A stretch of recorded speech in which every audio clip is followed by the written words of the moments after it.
नमस्कार, good morning. मी chef अजिंक्य शिंदे. आज नवीन recipe, त्याचं नाव आहे लॅम्ब चॉप. पाहूया हे लॅम्ब चॉप तुमच्यासाठी मी घेऊन आलेलो आहे आणि नवीन काहीतरी सादर करावं या निमित्ताने मी तुम्हाला आज मटणाची रेसिपी शिकवत आहे. हे आहे अनियन. हे अनियन आहे, हे मटणामध्ये टाकतोय थोडंसं. त्याच्यानंतर थोडं गार्लिक आहे, त्याला आपण लसूण म्हणतो मराठीमध्ये, ते आपण त्याच्यामध्ये ॲड करतोय. त्याच्यानंतर मग आपण ऑलिव्ह ऑइल, हे ऑलिव्ह ऑइल आहे, हे आपण त्याच्यामध्ये ॲड करतोय.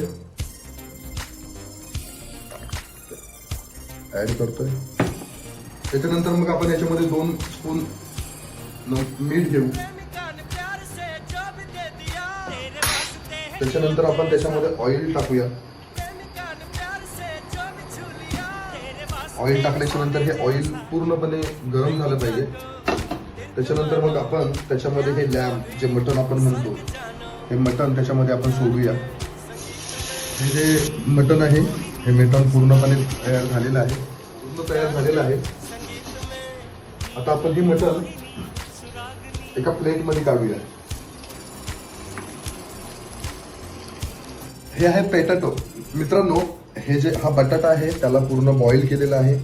बॉईल केल्याच्या नंतर मग त्याची पेस्ट केलेली आहे आणि त्याला आपण मॅश पॅटाटो बोलूया. ॲड करूया त्याच्यामध्ये थोडासा बटर घेऊया आपण पॅनमध्ये.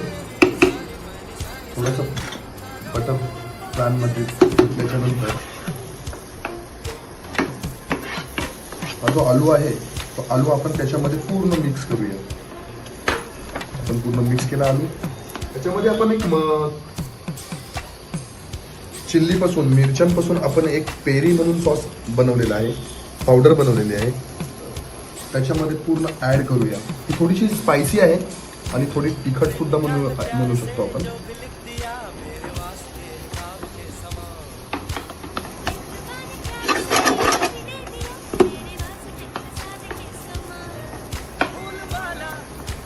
पूर्ण रेडी झालेलं आहे.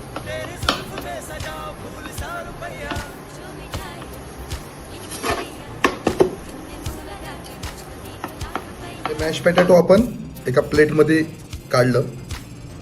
हे जे लॅम्ब आहे, मटण आहे, ते आपण ह्या पद्धतीने त्याच्यामध्ये ॲड केले. ओके. त्याच्यानंतर मग आपण हा जो सॉस आहे त्याला आपण ऑरेंज स्पायसी सॉस बोलूया.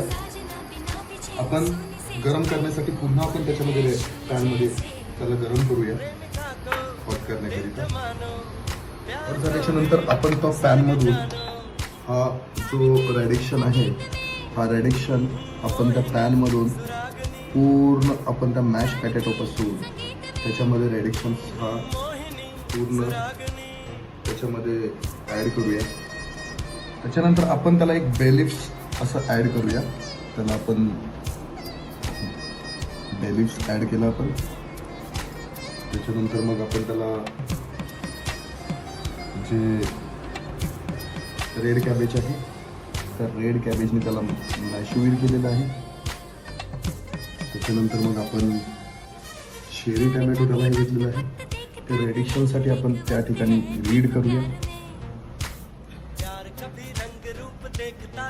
रीड केल्याच्या नंतर मग आपण जी टर्मरिक पावडर घेतलेली आहे, त्या टर्मरिक पावडरने आपण त्याला पूर्णपणे स्पेसिंग करूया. स्पेसिंग झाल्याच्या नंतर पूर्ण आपण त्याला गार्निशिंग पद्धतीने त्याला आपण ॲड करूया. थोडंसं आपण त्याच्यामध्ये ॲड केल्याच्या नंतर थोडंसं प्रेझेंटेशन होईल, असं छानसं दिसेल. मित्रांनो,